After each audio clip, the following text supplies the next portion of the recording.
Então, mãe, com essa aula de agora, eu quero te dar apoio. Apoio para prosseguir rumo a uma criança que se alimenta bem. É muito comum que a mãe se sinta culpada toda vez que ela está enfrentando um processo aí com uma criança que não se alimenta bem. No desespero, essa família, essa mãe, ela busca a ajuda de um profissional, é óbvio. Quando a gente tem algum problema, a primeira coisa que a gente pensa é buscar um profissional. Mas como eu falei, muitas das vezes os profissionais eles não estão capacitados, habilitados para lidar com essa criança que não se alimenta de forma adequada. Mas o que eu pretendo com essa aula de hoje é tirar esse peso de vocês, para que você não se sinta culpada e unicamente responsável por todo esse processo de dificuldade alimentar que vocês estão vivenciando aí na sua casa. Por quê? Porque, gente, a alimentação, eu já falei isso e queria reforçar, ela é muito complexa. Ela envolve muitas outras coisas que envolvem habilidades e que vão muito além do querer da mãe e da boa vontade em fazer o filho se alimentar.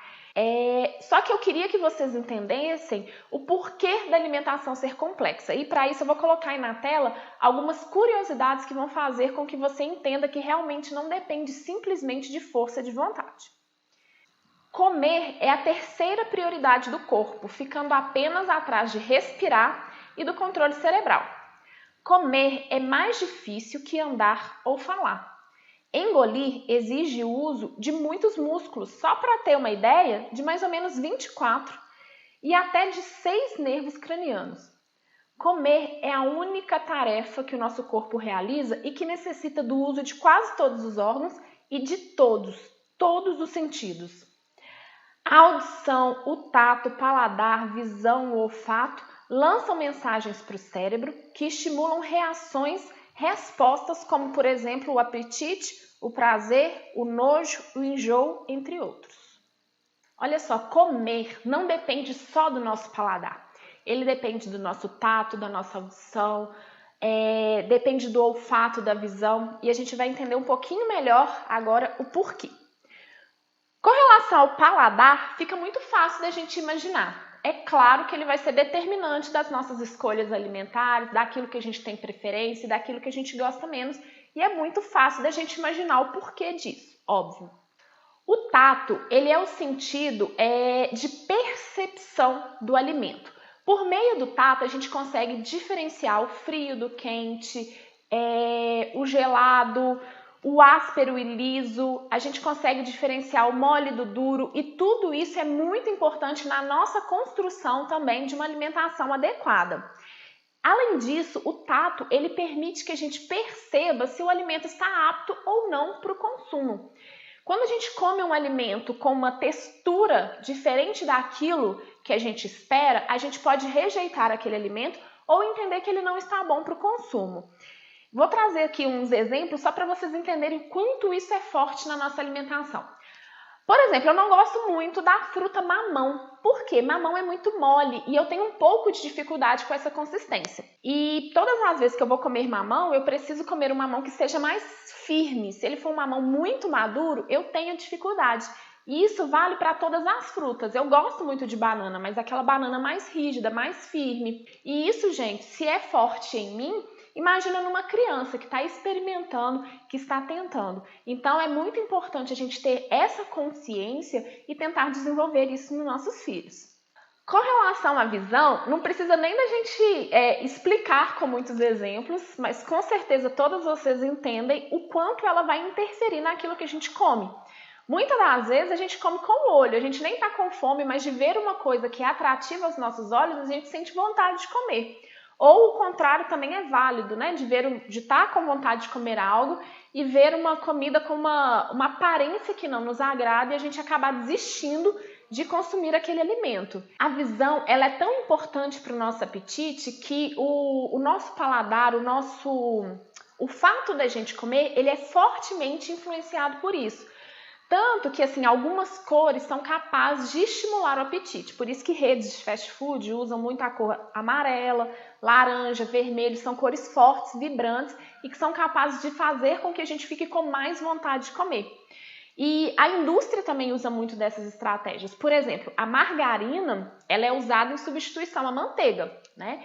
E aí a margarina, ela tem um corante amarelo para ela ficar mais parecida visualmente com a manteiga e despertar na gente a vontade de utilizá-la em substituição. Então isso é muito forte, né? A nossa visão, ela vai influenciar muito naquilo que a gente come.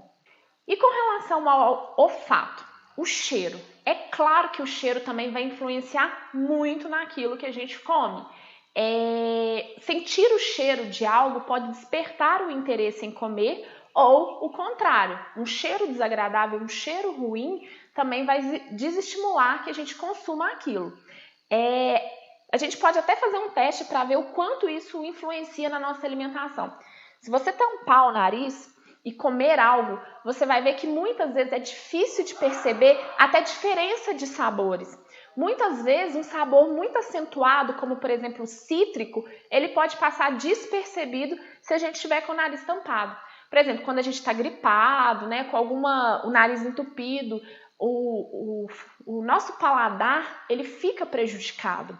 A gente tem milhões de terminações nervosas no nariz e somente 100 mil, né, é muita coisa, mas 100 mil na boca. Ou seja, a gente tem muito mais terminações nervosas no nariz do que na boca. Só para vocês terem noção do quanto isso vai impactar na alimentação. Com relação à audição, ela também conta muito. Quando a gente come um alimento, ouvir o barulho que aquele alimento traz nos remete a ele. Por exemplo, se você come um biscoito crocante, ouvir a crocância é muito importante. E se aquele biscoito não tiver crocante, com a crocância que você espera, isso pode remeter a um produto velho e você perder o interesse. A mesma coisa vale para água com gás ou um espumante, qualquer coisa que tenha o gás, enfim. A nossa audição, ela também vai influenciar naquilo que a gente come. Por que eu falei desse envolvimento de todos os sentidos? Para poder te dar apoio e tirar a culpa de você. Viu, mãe? Não é simplesmente dependente da sua boa vontade. Existem muitas coisas por trás disso e é preciso que a gente entenda cada uma delas e saber como a gente vai trabalhar essas coisas para que em conjunto a gente possa favorecer que a sua criança coma bem. Não é preciso a gente então imaginar que a gente tem que nascer com um paladar, um olfato, né? Enfim, com esses sentidos apurados para que a gente possa se alimentar bem. Não. Tudo isso é trabalhado. A gente começou o nosso curso aqui falando que aprender que comer é aprendido. E é isso que a gente vai fazer, é aprender a desenvolver cada uma dessas coisas a favor de uma criança que se alimenta muito bem e que não tem problema com relação a essas texturas, com relação à influência de olfato, do paladar. E para isso é importante que você desenvolva desde sempre na sua criança. Com esse curso, a gente vai conseguir fazer exatamente isso, mas essa aula era justamente para te tranquilizar e fazer com que você entenda que comer é complexo. E aí nós vamos caminhar juntas para que a gente possa desenvolver isso no seu filho, tá bom?